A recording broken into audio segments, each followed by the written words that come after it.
यूहन्ना की पुस्तक 20 अध्याय 27 में है। यीशु मसीह यहाँ बोल रहे हैं यूहन्ना 20 का 27 में, तब उसने थोमस से कहा, अपनी उंगली यहाँ लाकर मेरे हाथों को देख और अपना हाथ लाकर मेरे पंजर में डाल, और अविश्वासी नहीं परंतु विश्वासी है। आमीन। सबसे पहले जब यीशु मसीह जी उठे तो जी उठने के बाद स्त्रियों को उस स्त्रियों से मिला और उनको शांति दी, सलाम कहा, क्योंकि हवा का जो शाप था वो टूटा हुआ। और फिर दूसरा हमने देखा था कि पतरस ने जब यीशु मसीह का इनकार कर दिया तो उसे लगा कि परमेश्वर यीशु मसीह तो मर गए हैं, चले गए हैं, अभी मुझे तो कुछ मिलेगा नहीं, मेरे जीवन में तो कुछ नहीं रहा। फिर वो अपने काम पर वापस लौट गया। लेकिन यीशु मसीह सबसे पहले उसी से मिला और कहा, स्त्रियों से जाओ जाकर के मेरे भाइयों और पतरस से कहो मैं उनसे गलील में उसी जगह पर मिलूंगा। आमीन। तो प्रभु यीशु मसीह, अब जो आज हम तीसरे संडे में जी उठने के पहले संडे में, फिर दूसरे में पतरस, और अब तीसरे में हम देख रहे थोमा को।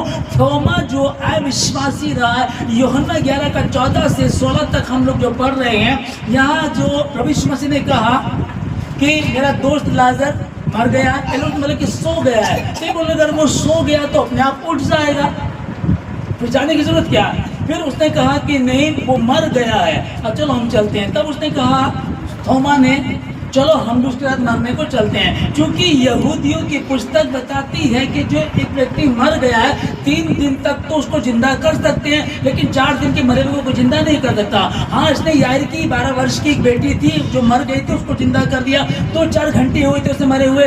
फिर वो जो बेवा का 9 शहर में बेवा का बेटा था, उसको 1 दिन हुआ मरे हुए, उसे जिंदा कर दिया, इतना तो ठीक था। लेकिन आज तो यीशु मसीह जब जा रहे हैं 4 दिन के मरे हुए को जिंदा नहीं कर सकते, और लोग वहां इसी ताक में थे कि वो यीशु मसीह को पकड़ ले और पकड़ करके उसको मार डाले, वो उसके इसी ताक में खोज में थे। अब इसने क्या कहा, थोमा ने, चलो हम भी उसके साथ मरने को चलते हैं। 3.5 साल की सेवा, 3 साल इनको यीशु मसीह के साथ रहते हुए हर तरह की बीमारी, हर तरह का रोग, कोढ़ जो कोई शुद्ध नहीं कर सकता, उस कोढ़ को यीशु मसीह ने शुद्ध किया, और जन्म से अंधे, जन्म से लंगड़े, सब कुछ कार्य इन्होंने देखा। लेकिन अभी भी ये क्या बोल रहा है, चलो हम भी उसके साथ मरने को चलते हैं, 4 दिन के मरे हुए को जिंदा कर ही नहीं सकता, अब ये तो मरेगा, इसके साथ हमको भी मरना पड़ेगा। ये देखिएगा है किसके साथ, यीशु मसीह के साथ, ठीक है ना। चलते फिरते बड़े बड़े काम देके, यहाँ तक कि अगर कोई उसे छू देता था तो उसका रोग जो ला इलाज था वो भी ठीक हो जाया करता था। इन्होंने उस चीज को देखा कि यीशु मसीह कह रहे मुझे किसी ने छुआ है, प्रभु सब तुझ पर गिरे जाते हैं, हम कैसे कहेंगे तो किसको देख के सब तुझ पे गिरे जाते हैं, हमें कैसे पता चलेगा। और वहां हमने देखा कि वो स्त्री चल कर आई, उसने कहा कि मैंने तुमको छुआ है। हालेलुया।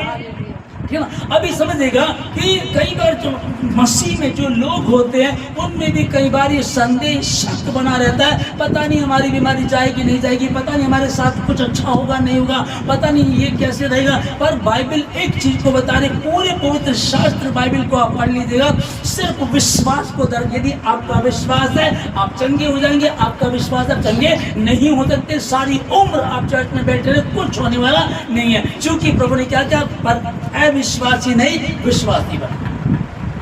हालेलुया। दूसरी कहानी यूहन्ना 14 का 4 से 6 में यीशु मसीह ने कहा, मैं जाता हूँ और तुम्हारे लिए जगह तैयार करूंगा, और जहां मैं जा रहा हूं तुम जानते हो कि मैं कहाँ जा रहा हूं। तब थोमा बोला, प्रभु हमें क्या पता तुम कहाँ जा रहे हो, हमें कैसे मालूम पड़ेगा कि मार्ग कौन है। तब यीशु मसीह का मार्ग सत्य जीवन नहीं हो। यहाँ भी कौन बोल रहा, थोमा ने पहले उसने एक जगह बोला, क्या कहता है कि चलो हम उसके साथ मरने को चलते हैं, और दूसरी बार क्या बोलता है कि वो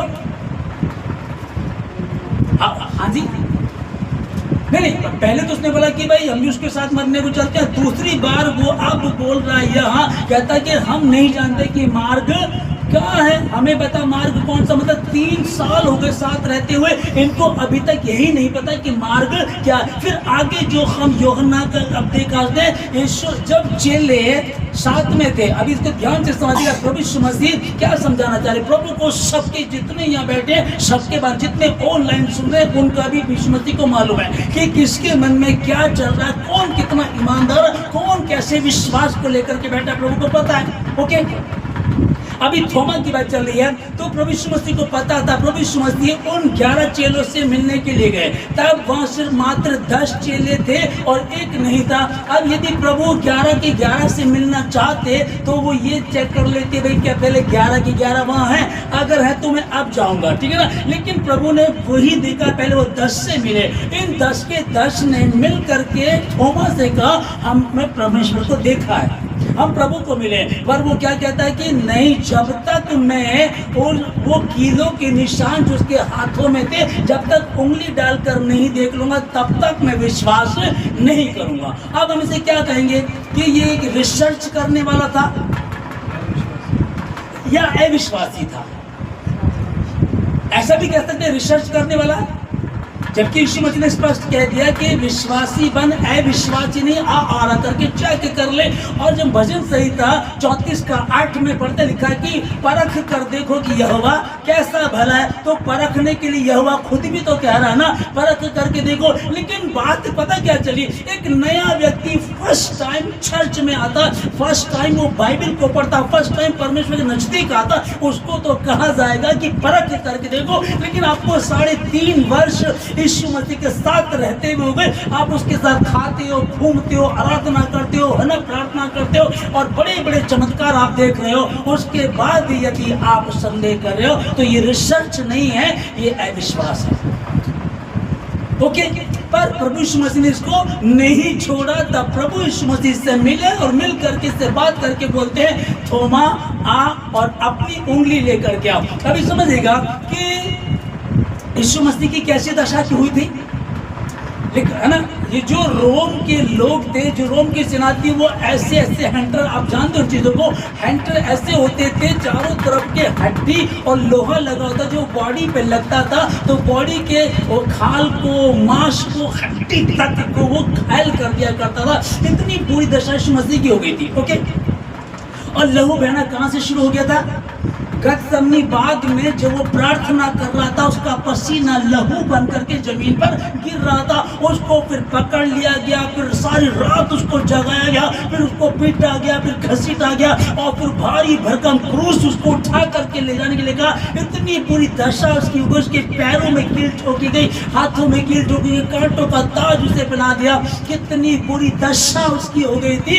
अब जब यीशु मसीह जी उठा, पूरा का पूरा न्यू बॉर्न बेबी की तरह हो गया। लेकिन कुछ निशान अभी बाकी थे, क्योंकि प्रभु को पता था कि कुछ लोग ऐसे बैठे होंगे जो कहेंगे मैं तो तभी विश्वास करूंगी, मैं तो तभी विश्वास करूंगा जब उन निशानों को देखूंगा। तो पूरा का पूरा यीशु से ठीक हो गया, ये निशान बचा है, ये निशान बचा, ले पंजर में आ और देख ले, चेक कर ले आकर के, क्यों ऐसा हुआ, पूरा का पूरा ठीक हो गया, लेकिन इतना निशान क्यों छोड़ा? क्योंकि कुछ लोग ऐसे बैठे होंगे।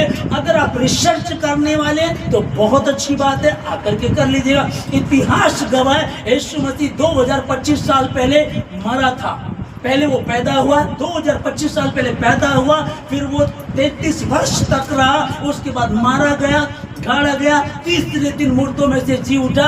ये मात्र पवित्र शास्त्र बाइबल नहीं, दुनिया की पुस्तकें बताती, इतिहास बताता है, और यही है। आप रिसर्च कीजिएगा तो भी आप यीशु मसीह को ग्रहण कर लेंगे। और यदि आप मात्र विश्वास कर लें, विश्वास किया आपने और कुछ नहीं जानते, आप अनपढ़ हैं, क्या रिसर्च करेंगे?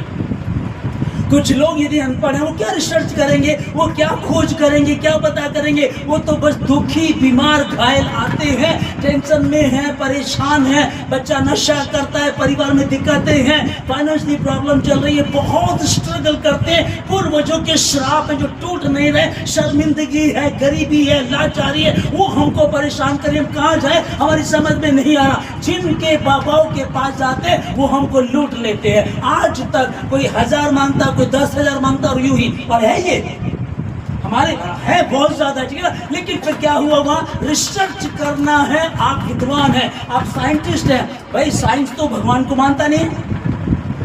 जी सर क्या कहेंगे? बहुत कम।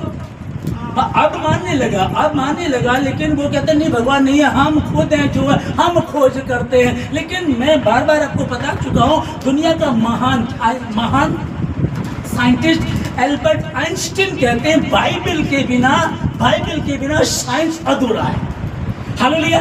रिसर्च करेंगे तो भी आपको तो भी मजा ही आ जाएगा जब आप आएंगे, खोजबीन करके आप आएंगे। भारत देश के हमारे आचार्य विकास मैसी जी हैं, जो संस्कृत में बोलते हैं। भारतीय जो दर्शन है 544 पुस्तकों को, भारत की 544 पुस्तकों को, ऋग्वेद, सामवेद, विवेक चूड़ामणि, सारे धर्म ग्रंथ को पढ़ करके स्टडी किया। आज वो बताते हैं यदि कोई उद्धार करता है तो वो यीशु नासरी है। और ये जो यीशु मसीह के साथ रहता था, ये कह रहा है कि जब तक मैं कीलों के निशान के हाथों में ना देख लो तो फिर थोमा आ और अपनी उंगली ला और चेक कर ले। हालेलुया। अब परमेश्वर ये नहीं बोल रहा है कि तुम भाई, कुछ लोग बोलते हैं अरे मसीह में जो होते हैं छोटी जाति के मिलेंगे, गांव के मिलेंगे, देहाती मिलेंगे, धर्म परिवर्तन करते इनको पैसा दिया जाता। एक भी सबूत आज तक नहीं दे सके। हालेलुया। अभी समझिएगा कि मुझे बीते 2002 से मैं सेवा कर रहा हूं। मेरे पास तो बाइक नहीं है अभी, बाइक कोई दे रहा है तो प्लीज मुझे बताना, है ना। अगर कोई कहे ना कि मिलता है तो उनको बोलना ठीक है, मेरे पास्टर जी को 1-2 लाख रुपए दिलवा दो, हम भी बाइक ले लेंगे। हालेलुया। समझ पाने चीज को। थोमा बात कर रहा है, परमेश्वर ने थोमा को भी नहीं छोड़ा। हमारे बीच में कुछ ऐसे हो सकते हैं, ऑनलाइन सुन रहे हैं, कोई हो सकता है ऐसा, कई बार संदेह करते हैं, मुश्किल है, मेरे लिए हो नहीं पा रहा, मेरी प्रॉब्लम नहीं जा रही है, पता नहीं होगा नहीं होगा। पता नहीं होगा वालों के लिए प्रभु नहीं है। क्योंकि एक व्यक्ति सुमति के पास आकर कहता है, क्या तू मेरे बेटे को ठीक कर सकता है? कहता क्या तो कर सकता है, क्या मतलब है? विश्वास करने वालों के लिए सब कुछ संभव है। आमीन। एक व्यक्ति, एक कोड़ी आता है, प्रभु यदि तू चाहे तो मुझे शुद्ध, ठीक है ना। तो प्रभु ने कहा मैं चाहता हूं शुद्ध हो जा। अब 2 कैटेगरी है, ठीक है ना। रिसर्च कीजिएगा या फिर विश्वास कीजिएगा, दोनों रीति में आप यीशु मसीह से बचकर नहीं जा सकते। अगर आप रिसर्च करके आना चाहते हैं आइए, फिर तो आप जा ही नहीं सकते। विश्वास करने वाला एक बार को कमजोर पड़ सकता है क्योंकि उसकी बीमारी चली गई, इसलिए विश्वास किया, इसलिए नहीं किया कि यीशु मसीह मारा गया, गाड़ा गया और 3रे दिन मुर्दों में से जी उठा। और वो तो जब मारा मुर्दे जी उठे, जी उठा नहीं है, वो मरा और मुर्दे जी उठे। जिस दिन वो जी उठा, मुर्दे निकल करके अपने लोगों से मिलकर के आए। जब उसका पूर्ण उत्थान हुआ तो आपका भी पूर्ण उत्थान होगा यीशु मसीह के नाम में। आमीन।